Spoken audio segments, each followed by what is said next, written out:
Sebelum kalian menonton video saya, jangan lupa ya guys, ketuk tombol subscribe, like, dan bagikan. Gini guys caranya.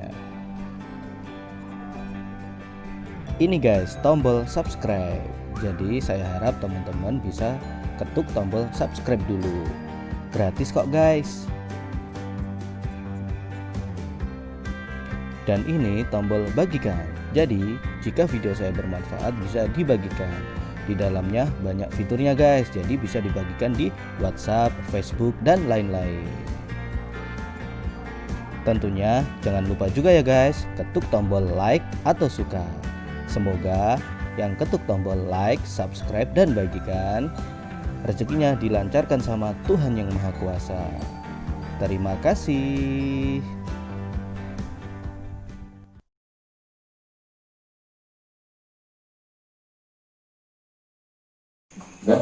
Dah.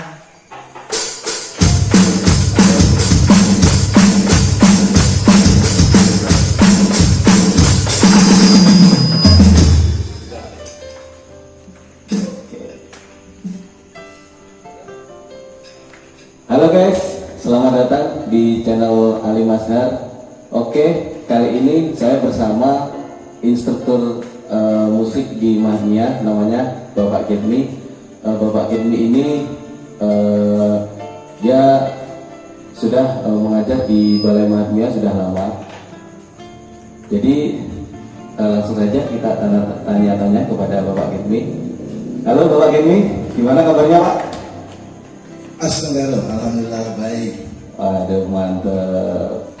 Terima kasih Pak sudah mau bincang-bincang sama saya di channel saya. Oke, langsung saja saya mau tanya-tanya nih Pak.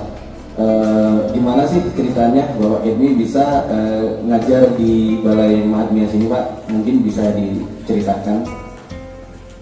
Ceritanya tidak panjang, tidak lebar ya.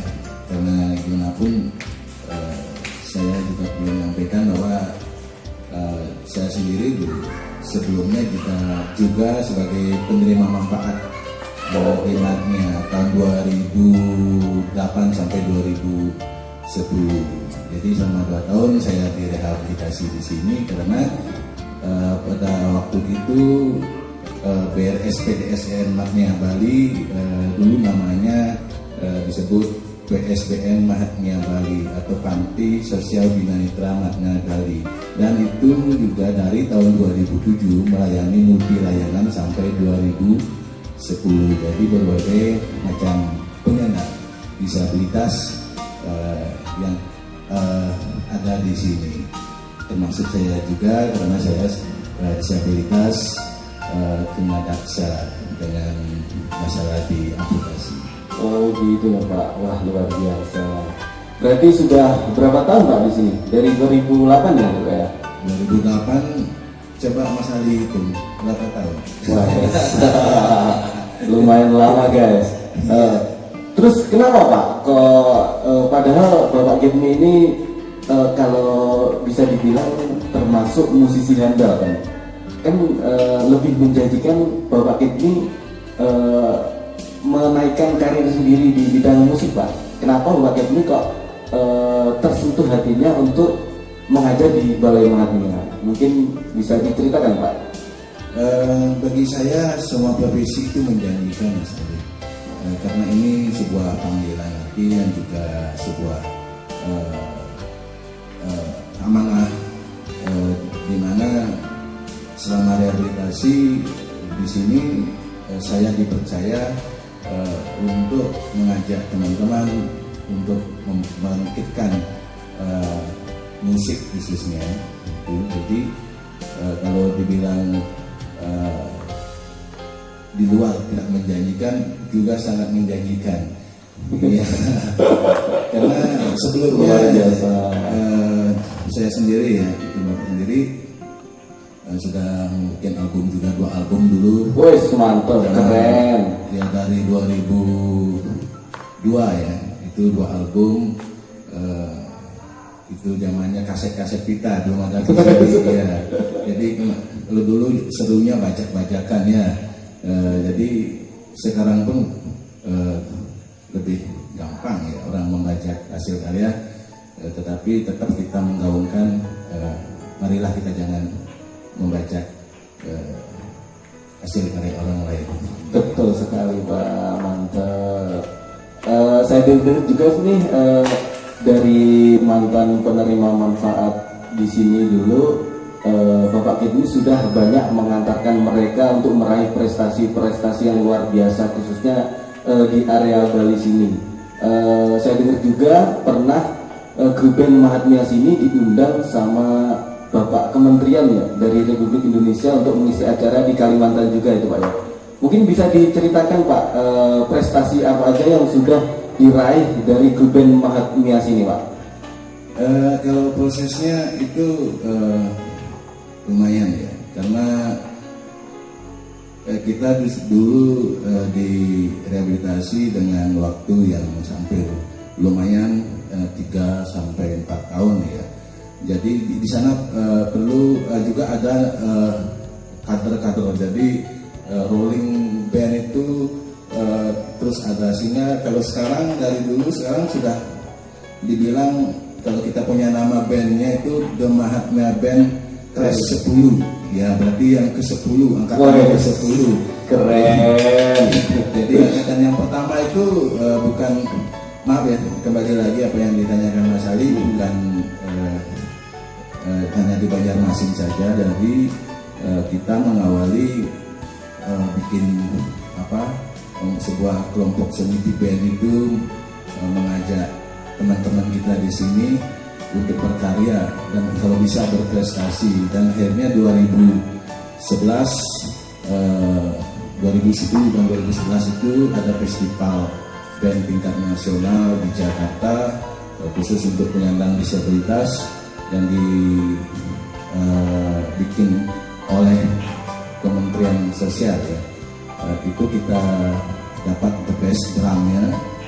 Mantap ya, dari 40 peserta ya, 40 peserta. Terus kita dapat juara juga favorit di sana, sehingga dengan prestasi itu 2010-11 itu kita sering dipanggil ke Jakarta untuk mengisi acara kegiatan-kegiatan yang berhubungan dengan Kementerian Sosial. Jadi kalau yang terakhir kemarin itu 2019 itu di Banjarmasin, Banjarbaru. Banjarbaru. Jadi karena di sana diadakan Hari Disabilitas Internasional ya, tingkat nasional. Jadi kita di sana menghibur Pak Wakil Presiden. Acara ya begitu. Itu kalau memang sudah apa yang disebutkan saya itu bersangkutan dengan undangan atau kita diundang oleh instansi pemerintah. Kalau prestasi ya perlu juga saya sampaikan, karena di sini saya memotivasi adik-adik itu kita harus berani melangkah, kita harus berani melihat dunia luar. Betul. Dan salah satunya media musik ini sebagai jendela untuk kita melihat gimana dunia luar itu, gimana perkembangan musik itu, dan gimana kualitas kita bermain musik itu. Yang menentukan adalah masyarakat, gimana mereka di luar itu, gitu Mas Ali. Oke, mantap. Ini Pak, saya masih penasaran. Bapak Kidmi ini dengan keadaan yang ya kondisi fisik yang mungkin bisa dibilang tidak sempurna, kaki sebelah kan Pak ya. Tapi motivasi apa kok Pak Kidmi itu masih gimana ya, semangat untuk membantu teman-teman atau mengajar di Balai Mahatmya sini, khususnya kan di sini kan mengajarkan untuk teman-teman sensorik netra. Padahal orang-orang awas aja yang mungkin kondisi fisiknya normal itu terkadang dia gimana ya, malas gitu. Padahal kalau Bapak Kidmi ini kondisi seperti ini tapi tetap semangat. Gimana Pak untuk menggigot atau motivasi yang terus ada di benak Pak Kidmi supaya tetap semangat gitu Pak? Kalau kita bicarakan masalah keterbatasan ya, jadi baik kita dengan keterbatasan fisik fisik, keterbatasan sensorik netra, keterbatasan yang lainnya itu bukannya kita tidak mampu, tetapi dengan kemampuan yang berbeda ya. Seperti itu, bukannya kita tidak mampu, tapi dengan kemampuan yang berbeda. Wah, mantap. Ya tetap mampu gitu. Jadi di sini kenapa saya sendiri terasa terpanggil untuk berkomitmen ya, dan selalu menjaga semangat keeksistensi kita di musik, karena disabilitas sensorik netra khususnya ya, saya dikatakan sensorik netra, kalau dulu tunanetra ya, kalau sekarang dipanggil sensorik netra, mereka itu dilahirkan ternyata untuk seni menurut saya pribadi. Oh, gitu. Iya, karena mereka lahir dengan keadaan seperti itu, dengan keterbatasan seperti itu, mereka dilahirkan untuk seni. Jadi yang di atas itu semua hadir sebenarnya. Cuman sekarang gimana kita memberikan motivasi kepada adik-adik penerima manfaat yang masih mereka menjalani rehabilitasi di sini, bahwa semuanya mempunyai bakat, talent. Jadi itu harus digali, dan gimana kita terus secara menjalin hubungan emosional kita pada anak-anak, bahwa kalian mampu, dan itu adalah anugerah yang diberikan oleh Sang Pencipta dengan keterbatasan seperti ini. Jadi sehingga mereka bisa melihat dirinya sendiri, dan mereka tahu akan dirinya sendiri, dan tetap itu kita gaungkan bahwa ayo kita lihat diri sendiri, apa yang kita miliki, kenapa kita tidak mampu, kenapa kita tidak mau melihat diri sendiri dengan kemampuan kita, sehingga itu akan menjadi suatu berkah juga bagi mereka nanti, dengan khususnya di musik.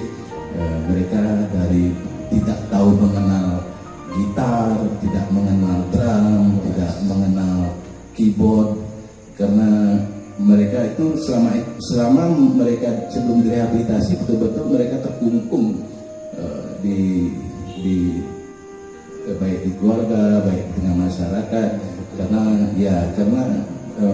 mereka dilihat betul-betul tidak mampu, dan hanya menurut mereka masalah gitu. Jadi itu, dan itulah jadi masalah kualitas dan masalah prestasi nanti itu tergantung dari gimana kita terus belajar, berlatih, berkarya, bercipta, dan menggunakan waktu yang sebaik-baiknya dengan waktu yang sangat terbatas di Bali ini. Keren, luar biasa. Bagi saya tuh benar-benar luar biasa, Pak. Oh iya Pak, dari tadi kita ngobrol-ngobrol. Nah, di sini kan banyak alat nih, Pak. Ini bisa disebutin Pak, ada apa aja Pak di sini alatnya itu, Pak? Ya, alatnya ini bagi saya pribadi ya lumayan ya, kita disupport oleh pemerintah, oleh Kementerian Sosial, sehingga diperhitungkan sekali, karena alat dengan yang diperlukan oleh anak-anak PM, dengan keamanannya, dengan konsep berlatihnya yang efisien, seperti salah satu di sampingnya Mas Ali ada drum elektrik ya. Betul, saya tadi udah nyoba, wah keren banget Pak. Ya, ini drum elektrik. Sebenarnya kita punya drum manual, tapi sebelum kita memainkan drum elektrik kita harus mengawalinya di drum manual. Oh gitu ya Pak. Iya, karena drum manual itu sebenarnya paling utama untuk belajar drum, karena di sana kita memerlukan sesungguhnya drum itu seperti apa kalau drum manual ya. Kalau drum elektrik ini kan sudah sudah ada modulnya, Jadi dipukul pakai tangan satu jari pun bisa.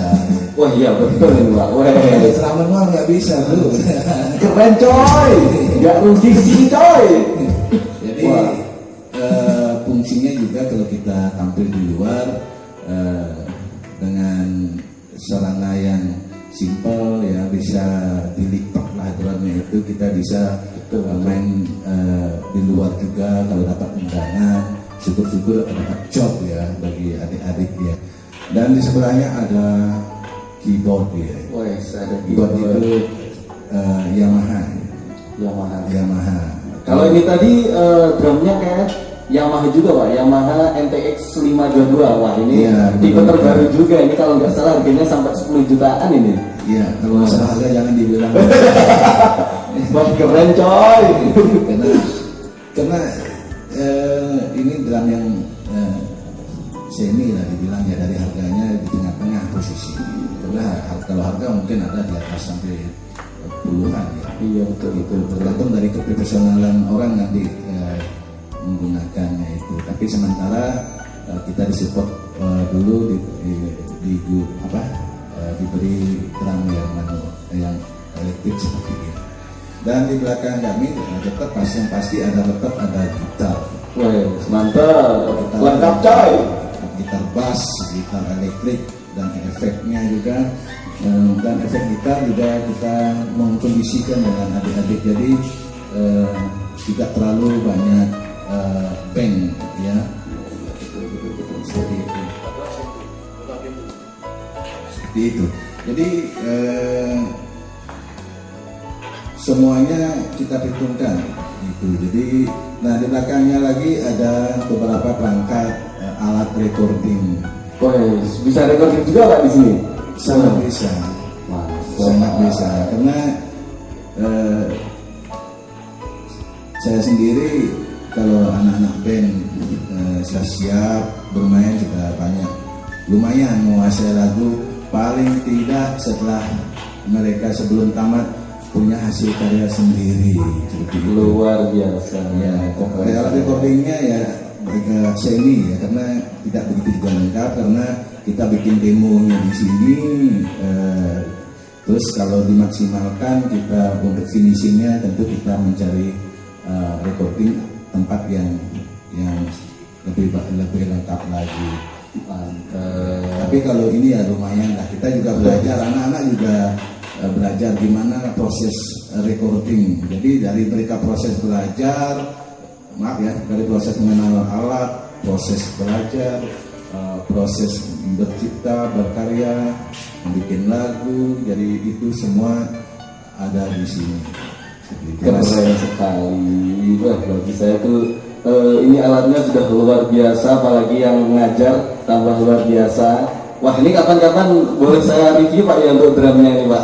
Silakan, 1000 kali review nggak? Wah mantap coy, keren drumnya coy.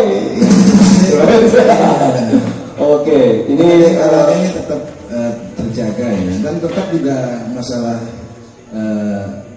tanggung jawab kami, karena ini masalah berhubungan dengan listrik, gimana pun itu harus seaman mungkin bagi adik-adik dan sebersih mungkin tempatnya bagi adik-adik, karena ini berhubungan dengan listrik. Tetapi itu harus betul-betul diprofesionalkan masalah peralatan teknisnya. Masalah safety-nya harus tetap diutamakan juga berarti ya Pak ya. Sangat diutamakan, itu karena masalah keselamatan itu. Oke, ini mungkin pertanyaan terakhir Pak, atau bisa buat memotivasi teman-teman atau yang lihat video saya kali ini,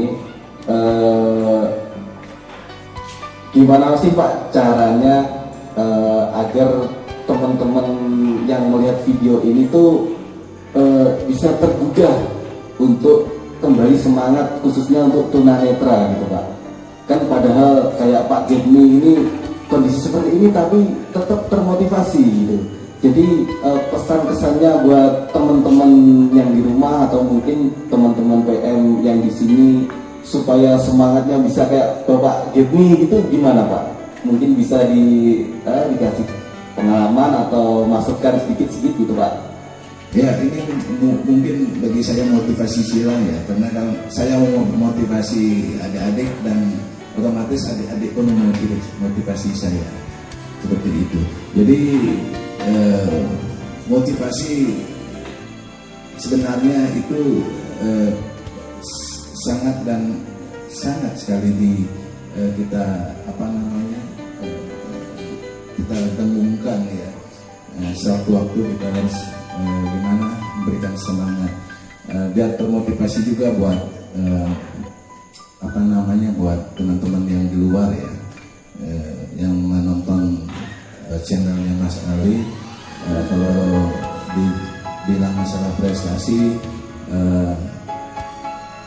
tetap saya bersama adik-adik dari tahun-tahun yang lalu memberikan gimana caranya mendistribusikan bahwa rasa terima kasih tunjukkan dengan prestasi, dan berbagai prestasi. Salah satu kemarin seringkali kita harus berani tampil di luar. Yang kedua ikut festival, dan baik itu umum dan secara umum terbuka, sehingga kita tidak terorientasi ke sesama disabilitas saja seperti itu. Dan nanti akhirnya outputnya nanti dan itu sudah berjalan. Yang mereka tamat itu akhirnya bisa bergabung dengan saudara-saudara yang dianggap normal ya, membentuk band sendiri. Jadi mereka sudah berbaur. Itulah dari misi-visi kami, mengangkat kesetaraan dari keterbatasan kita seperti itu. Luar biasa. Dan untuk adik-adik di sini, ayo kita mengisi waktu, mengatur waktu kita dengan sebaik-baiknya, dan lihatlah diri kalian sendiri. Bila perlu keluarkan dengan kata keras bahwa saya bisanya di mana, silahkan. Itu kalau di musik oke, saya akan menjadi drum terhebat di dunia, nggak masalah. Menjadi gitaris terhebat di dunia, nggak masalah. Jadi itu, dan harapan saya ya, selain mengangkat kesetaraan, menghibur diri, menghibur masyarakat dengan jalur musik ini, mudah-mudahan juga mengangkat kesejahteraan. Jadi kalau sudah menguasai alat musik, lagu atau apapun di bidang musik itu, bisa menjadi satu berkah bagi adik-adik di luar kelak nanti kalau sudah tamat dari atau menyelesaikan rehabilitasi di Bali ini. Oke, keren. Jadi begitu guys, bincang-bincang saya dengan beliau, Bapak Gedmi. Mungkin ini bisa gimana ya, buat motivasi diri kita juga dengan keadaan Bapak Gedmi seperti itu.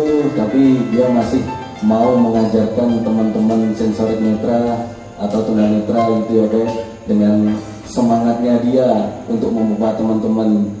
Wah, mantap sekali. Jadi yang melihat video saya, jangan lupa ya guys, like, subscribe, dan bagikan. Nanti kalau teman-teman misalkan pengen bergabung di Balai Mahatmya sini, khususnya untuk sensorik netra, bisa langsung searching di Google atau datang langsung, ketik aja di Google Balai Mahatmya Bali, itu udah ada di Maps. Nanti saya taruh di deskripsi YouTube saya. Oke guys, cukup sekian. Saya mau pamit undur diri. Saya Ali Mazhar, dan sebelah saya Bapak Gedmi. Oke, dadah guys.